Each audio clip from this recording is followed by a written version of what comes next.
Welcome back, citizens and all. Welcome back. We are in the floating ruins, and let's talk a little bit about the floating ruins. As you can see, like the first dungeon, the first mine, the saltwater mines, it's got 25 levels, with the 25th level being a quest location. This is a much more difficult mine to run through. So a few things you're going to want. Whirlwind potion if you want to fight. I suggest whirlwind potions. If you don't want to fight, you need the small Gone potions. When you first start this dungeon, you will have the option to get all this built. In fact, you have to get all this built before you even get to this point in the game. You have to build the potion machines and all that stuff. Then, of course, you need some food, but keep your Gone potions, keep your whirlwind potions on, and let's talk about how these work. So we're going to go ahead and consume a Gone potion. And this, of course, with having the Gone potions, don't forget you also need the Fair Breath potions, or whatever they're called. That's part of being in the dungeon. You have to have this potion on at all times. The Fair Breath, it protects you from the asthma everywhere. So now you can, as you can see here, we can just calmly run through the dungeon with no drama. Some of these are actually bad guys, so it's nice to see that those aren't aggressing us. Then there's a different system of movement here with being able to jump around. And here we are down here. You can see there's enemies here. They're not going to fight us. They're not going to do anything. You can safely loot stuff with no drama as you move from one level to the next. So the best way for me is going to be the Gone potions. These are pretty easy to make. Just make sure you're catching your bugs in both the Fey world and the normal world. And then just loot to your heart's content. Move on to the next zone.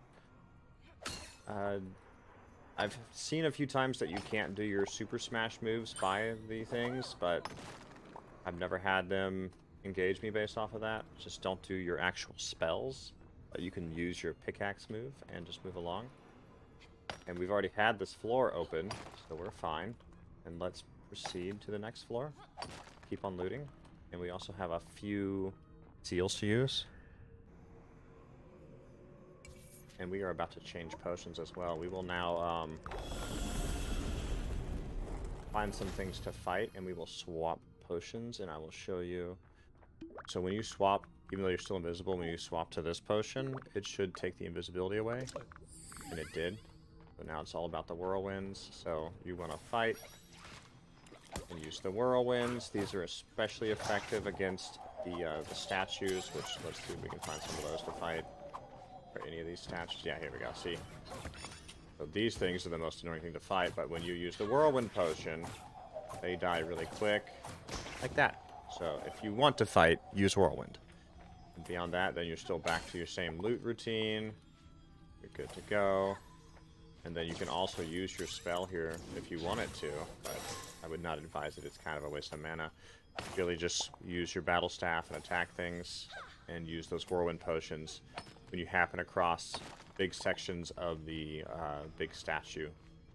Sometimes you'll hit spots where there's 3 and 4 of those statues there, and you're going to want to use a whirlwind potion. But as you can see, since we already unlocked the door, we can go right through.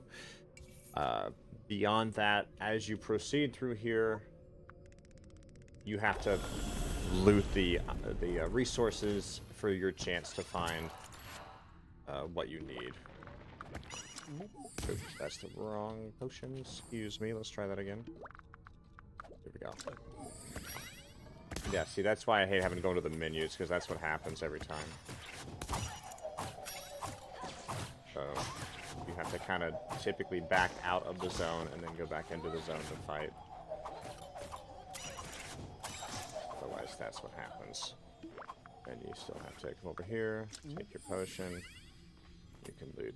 But yeah, typically you would have to loot gemstones or the ores, and that would give you some little pieces that you could then use to unlock the doors. Some little glowy stone things. I forget what they're called. So, but the big point of this video is to show that yes, you can get through these dungeons, and yes, the best way to do it is to stay invisible, because this lasts a long, long time, and you can still comfortably loot. You can still comfortably find what you need without drama.